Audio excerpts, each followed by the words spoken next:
Hey guys, welcome to our channel Gyan box. I am your friend C S Kajal Khandelwal. So guys, आज हम यहाँ पर discuss करने वाले हैं इंटरप्रिटेशन का एक term that is not with standing. यानी ये जो टर्म होता है नॉट विद स्टैंडिंग, जब भी हम लॉ पढ़ते हैं ये कहीं ना कहीं हमें मिलता ही है और इससे थोड़ा कन्फ्यूजन भी क्रिएट होता है। सो गाइस, आज इसको हम बहुत ही सिंपल से टर्म्स में समझने वाले हैं। तो जो इंग्लिश के अंदर यानी जो इसका लिटरल मीनिंग होता है वो होता है के अलावा और के बावजूद, यानी इन स्पाइट ऑफ और डिस्पाइट ऑफ। तो ये इसका लिटरल मीनिंग होता है, बट लॉ के अंदर आज हम इसको अंडरस्टैंड करने वाले हैं।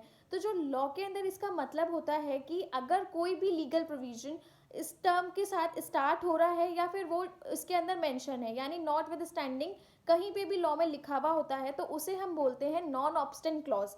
यानी वो जो क्लॉज होता है वो एक सुपरसीड क्लॉज होता है। एंड अगर there is any contradiction between the general clause and non obstante clause, तो उस केस में नॉन ऑब्स्टेंट जो क्लॉज होता है उसको प्रेफरेंस दी जाती है। यानी अगर कोई सेम तरीके की बात किसी एक नॉर्मल सेक्शन के अंदर लिख रखी है और एक कोई डिफरेंट बात, मतलब सेम तरीके की है बट एक डिफरेंट वे में बोल रखी है नॉन ऑब्स्टेंट क्लॉज के अंदर, तो जो नॉन ऑब्स्टेंट क्लॉज के अंदर जो बात बोली है उसको प्रेफरेंस दी जाएगी जनरल क्लॉज के ऊपर। सो गाइज, मैंने इसको आपको समझाने के लिए एक एग्जाम्पल लिया है section 20C of S R A का। तो ये जो section 20C S R A का बताता है वो एक टाइम पीरियड बताता है डिस्पोजल ऑफ सूट के लिए।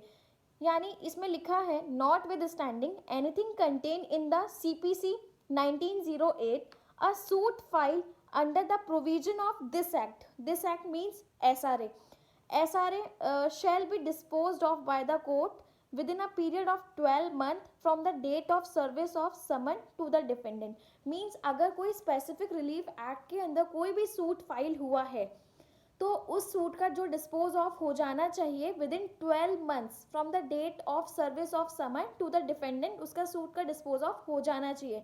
चाहे से CPC के अंदर कोई भी अलग डिफरेंट टाइम पीरियड मेंशन कर रखा हो डिस्पोज ऑफ के लिए, बट अगर कोई SRA का सूट फाइल हुआ है तो वो उसके लिए जो लिमिटेशन पीरियड होगा, मतलब कोर्ट को जो डिस्पोज ऑफ कंप्लीट कर देना है वो 12 मंथ्स ही होगा। So guys, I think you understand this topic right now, and thank you so much for watching this video guys.